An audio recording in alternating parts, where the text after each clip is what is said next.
ইয়া ফাত্তাহু 21 বার পাঠ করে ফু দিলে কি হয়? আমি আবার বলছি, ইয়া ফাত্তাহু 21 বার পাঠ করে ফু দিলে কি হয়? খুবই দামি এবং গুরুত্বপূর্ণ আমলটি। আমলটি আপনি শিখে রাখুন, আপনার কাজে লাগবে। আমলটি কখন কিভাবে করবেন, কোন নিয়মে করবেন, আমলটি করে কিভাবে আপনি উপকৃত হবেন আমি বলে দিচ্ছি। বিস্তারিত জানার জন্য, আমলটি শিখে রাখার জন্য ভিডিওটি না টেনে না কেটে ধৈর্য এবং মনোযোগ সহকারে শেষ পর্যন্ত আপনি দেখতে থাকুন, তাহলে সঠিক নিয়মে আপনি আমলটি করতে পারবেন। প্রিয় ভাই বোনেরা, আমলটি করতে আপনার টাকা পয়সা খরচ করতে হবে না, অল্প কিছু সময় আপনাকে ব্যয় করতে হবে। যখন আপনি আমলটি করবেন, উপকার পাবেন, তখন আপনি আনন্দ আত্মহারা হয়ে যাবেন। আপনি মনে মনে বলবেন, আরো আগে আমার এই আমলটি দরকার ছিল। কোনো সমস্যা নেই, এখন পেয়ে গিয়েছেন। বিশ্বাস নিয়ে, আস্থা নিয়ে, দৃঢ়তার সাথে আমলটি করুন, সাথে সাথে ফলাফল পেয়ে যাবেন ইনশাআল্লাহ। প্রিয় ভাই বোনেরা, শুরুতেই বলবো কিভাবে আমল করবেন, তারপরে বলবো আমলটি করে কিভাবে উপকৃত হবেন। চলুন কিভাবে আমলটি করতে হয় জেনে নেওয়া যায়। শুরুতে উত্তম রূপে পবিত্রতা অর্জন করবেন। উত্তম পোশাক পরিধান করে কেবলামুখী হয়ে নির্জন একটি জায়গায় আপনি বসবেন এবং আমলের দিকে মনোযোগ নিয়ে আসবেন। তারপরে সর্বপ্রথম কি পাঠ করবেন? জীবনের গুনার কথা স্মরণ করে ক্ষমা প্রার্থনা করবেন। হে আল্লাহ, আমি একজন অপরাধী, অন্যায় করেছি, দিনে রাতে প্রকাশ্যে গোপনে যত ধরনের অন্যায় করেছি, সব অন্যায় অপরাধ আপনি ক্ষমা করে দিয়ে আমার অন্তরকে পাক পবিত্র বানিয়ে দিন। এরপর 3 বার দুরূদ শরীফ সাল্লাল্লাহু আলাইহি ওয়াসাল্লাম, সাল্লাল্লাহু আলাইহি ওয়াসাল্লাম, সাল্লাল্লাহু আলাইহি ওয়াসাল্লাম ইস্তিগফার দুরূদ শরীফ পাঠ করা হয়ে গেলে এরপরে আপনি সেই নামটি পাঠ করবেন। প্রিয় ভাই বোনেরা, আল্লাহ রাব্বুল আলামিন এমনিতেই খুশি হয়ে যান তার নাম যদি পাঠ করতে পারেন। আল্লাহ রাব্বুল আলামিনের কাছে যা চাইবেন তারকে স্মরণ করে, তার নাম পাঠ করে সবকিছুই দিয়ে দেবেন। সুবহানাল্লাহি বিহামদিহি। তাই আল্লাহ রাব্বুল আলামিনের কাছে আপনি মন খুলে, প্রাণ ভরে, বিশ্বাস নিয়ে চান, দেখবেন সাথে সাথে দোয়া দরখাস্ত আল্লাহ রাব্বুল আলামিন কবুল করে নেবেন। তো প্রিয় ভাই বোনেরা, সেই নামটি আপনি পাঠ করবেন। নামটি পাঠ করে পরবর্তী কি করবেন, কোন উদ্দেশ্যের জন্য নামটি পাঠ করতেছেন বলে দিচ্ছি। আর যখন পাঠ করবেন, আল্লাহ রাব্বুল আলামিনের কাছে মনে মনে বলবেন, আল্লাহ আমার আমলকে, আমার সময়কে কবুল করুন। যে সমস্যা সমাধানের জন্য আমি আমলটি করতেছি, সেই সমস্যা আপনি সমাধান করে দিন।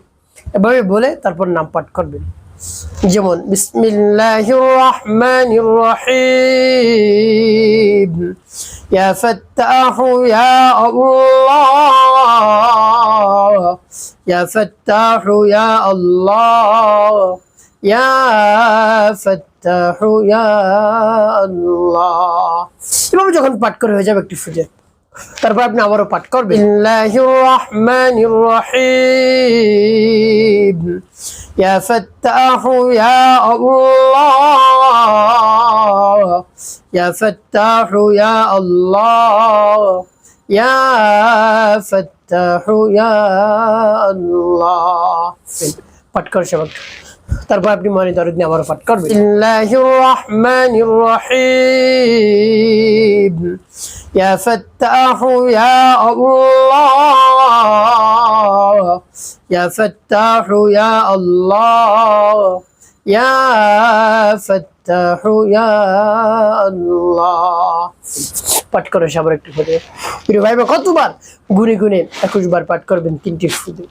এরপরে পাঠ করবেন, ইয়া যাল জালালি ওয়াল ইকরাম, ইয়া যাল জালালি ওয়াল ইকরাম, ইয়া যাল জালালি ওয়াল ইকরাম।